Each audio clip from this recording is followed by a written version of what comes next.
Seventh example, following are the particulars of income of Mr. Karan for the year 31st March 2020.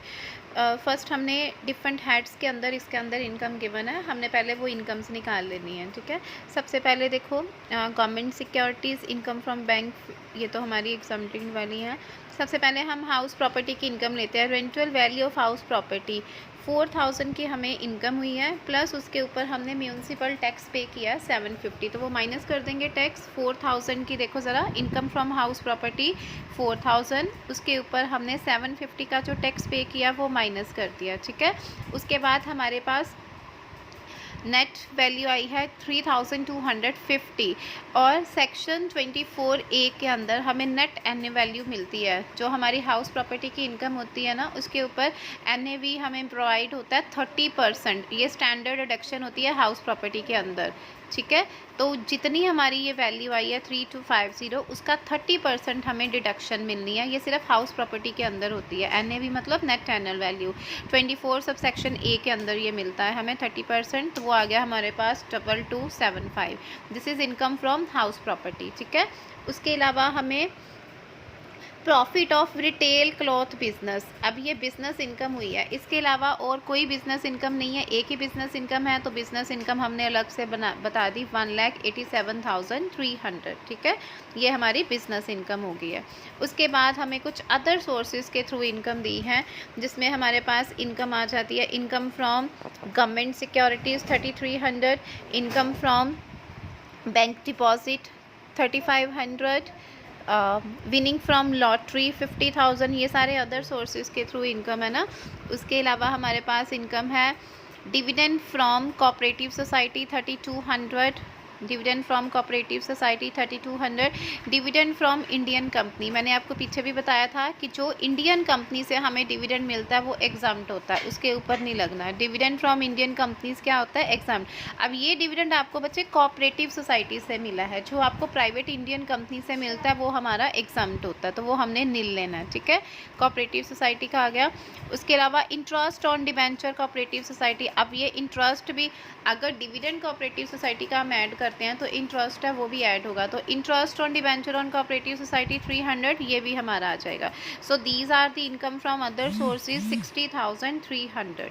ठीक है, it means total हमारी income हुई है, एक हुई है हमें हाउस प्रॉपर्टी से 2275, एक हुई है हमें बिजनेस इनकम 187,300, और इससे हुई 60, तो टोटल आ गई 2,49,875। उसके अलावा हमारे पास ऊपर देखो 1/4 share in the AOP which has no such member which individual income exceed 2,50,000। आपको मैंने पीछे भी सम करवाया था, जिसमें हमने लिखा था MMR जो है वो 250, अगर हमारी 250 जो एग्जम्प्टेड लिमिट से जो है एक्सीड करता है तो हम उसको 30% जो है वो उसमें ऐड करते हैं।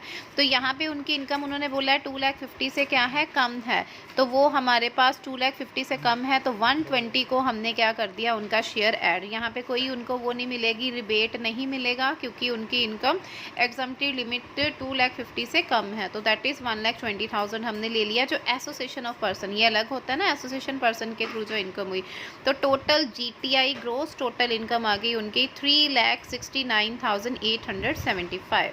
ठीक है, house property, business income plus other sources plus उनकी एसोसिएशन ऑफ पर्सन। अगर इनकी इनकम बच्चे 250 से ज़्यादा होती तो यहाँ पे 30% का भी हमने एक्स्ट्रा करना था उनको रिबेट, बट यहाँ पे नहीं मिलेगा क्योंकि उन्होंने दिया ही हुआ कि 250 से कम है, तो ये उनकी टोटल ग्रोस टोटल इनकम आ गई। अब इसके ऊपर हमने कुछ डिडक्शन देनी है। डिडक्शंस आती हैं हमारी अंडर सेक्शन 80। ठीक है, अंडर सेक्शन, क्योंकि उन्होंने अंडर सेक्शन 80 उन्होंने बोला हुआ है कि हमने उनको प्रोवाइड करनी डिडक्शंस। मैंने जो एक चैप्टर बीच में डिडक्शंस वाला अभी आपको नहीं करवाया, उसमें बच्चे सारी सेक्शंस के अंदर हमारी डिडक्शंस गिवन है, तो वो हमने डिडक्शंस करनी है। फर्स्ट तो हमारे पास देखो एक यहाँ पे था this one, he is insured for ₹10,000 and paid an insurance premium of ₹1,500। एक तो LIC का जो प्रीमियम होता है ना, इसके ऊपर हमें डिडक्शन मिलती है। जितनी हमारी बच्चे पॉलिसी, ये देखना आप पीछे देखना ज़रा, पेज नंबर आप लोग 1.44, ये पेज देखना, इसके ऊपर गिवन है कि कैसे डिडक्शंस मिलती है। मैं अभी आपको दिखाती हूँ।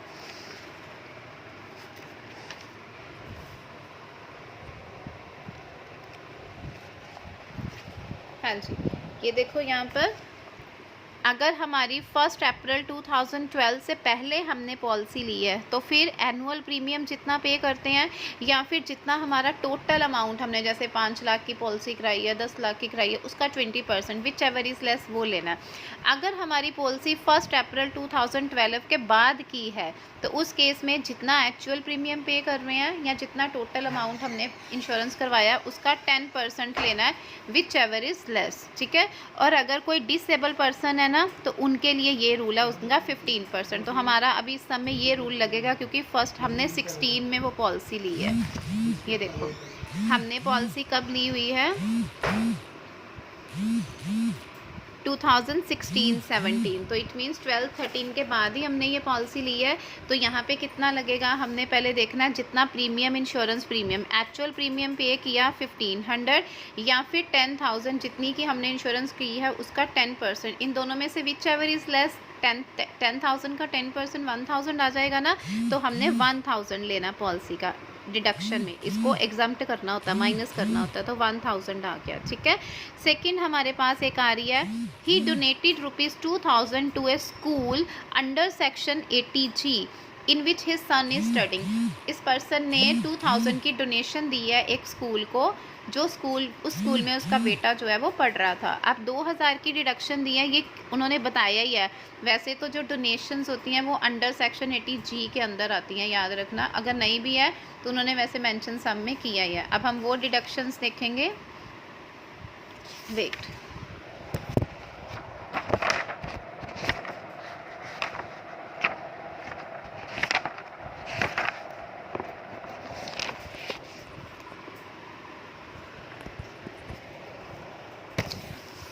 हाँ जी बच्चे, ये देखो 80G के अंदर हमारी ये डोनेशंस आ रही हैं, ठीक है। अब यहाँ पर हमने लिमिट इंस्टीट्यूशन दिया, अगर हमने एजुकेशन इंस्टीट्यूशन, यही पॉइंट है ना कि स्कूल में दिया है, एजुकेशन इंस्टीट्यूशन को डोनेशन दी है तो कितनी डिडक्शन मिलती है उनको, एक्चुअल टोटल ऑफ 1 और 2 10, मतलब जितनी भी ऊपर हमने GTI निकाला है ना उसका टोटल करना है, या फिर 10% ऑफ ग्रोस टैक्सेबल इनकम, जितनी हमारी GTI निकली है, जितनी हमने डोनेशन की है, जितनी GTI निकली है उसका 10%, विच एवर इज़ लेस। अब जितनी क्वालिफाइंग अमाउंट आएगी उस क्वालिफाइंग अमाउंट का या तो हमने कितना पे करना है, 50% जो है वो क्या करना होता है, पे करना होता है, ठीक है, जितनी हमारी क्वालिफाइंग अमाउंट आएगी।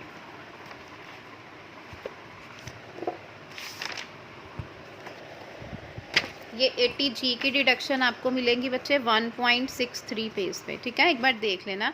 अब हमने देखो बोला डोनेशन कितना किया 2,000, हमने बोला कि जितनी टोटल उनकी ग्रोस टोटल इनकम आई है, ग्रोस टोटल इनकम आई थी 3,69,875।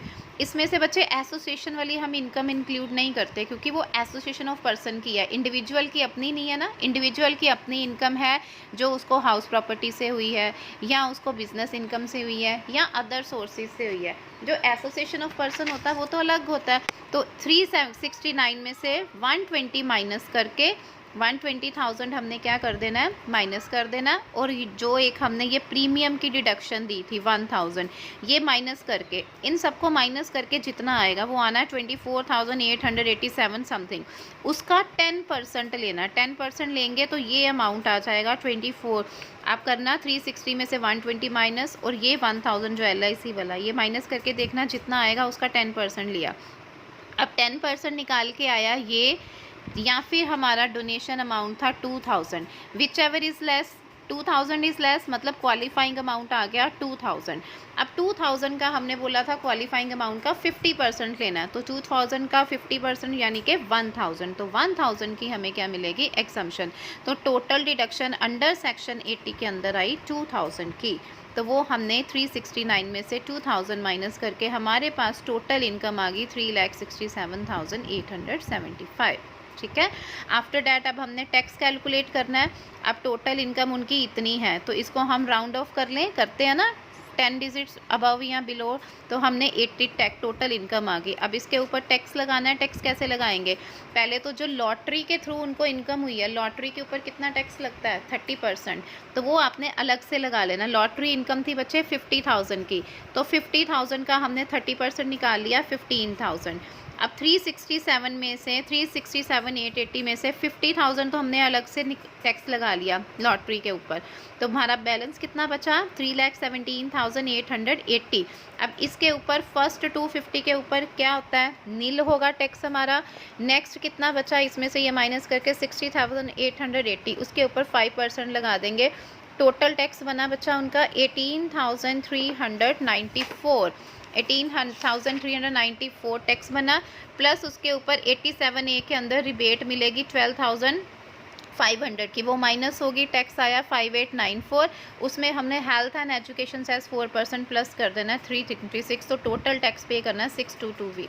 ये जो 12,500 की रिबेट याद है हमने पीछे किया था कि अगर किसी भी एक्सेसी की इनकम जो है वो 5 लाख से एक्सीड नहीं करती तो उनको रिबेट मिलती है, ठीक है। ये किया था ना हमने पीछे पॉइंट, रिबेट अंडर 80 सेक्शन, कि अगर उनकी इनकम 5 लाख से जो है वो इंक्रीज़ नहीं करती।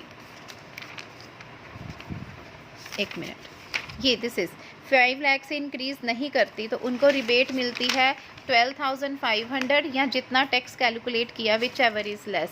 तो whichever is less, tax तो हमारा कैलकुलेट हुआ था 18,394, तो अगर 12 उसमें से लेस क्या आ रहा है 12,500, तो इसकी रिबेट मिलेगी, क्योंकि उनकी इनकम कितनी हुई थी बच्चे देखो 3,67,880, तो 5 लाख से कम है ना, तो इसलिए रिबेट दिया।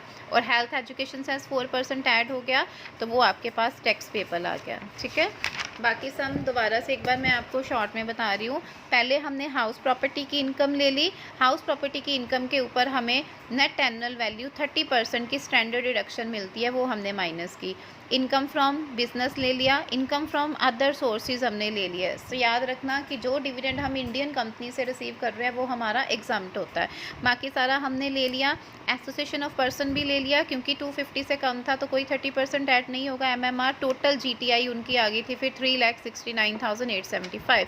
अब इसके ऊपर कुछ हमें डिडक्शंस मिलनी है अंडर सेक्शन 80, जिसमें एक डिडक्शन तो LIC की है।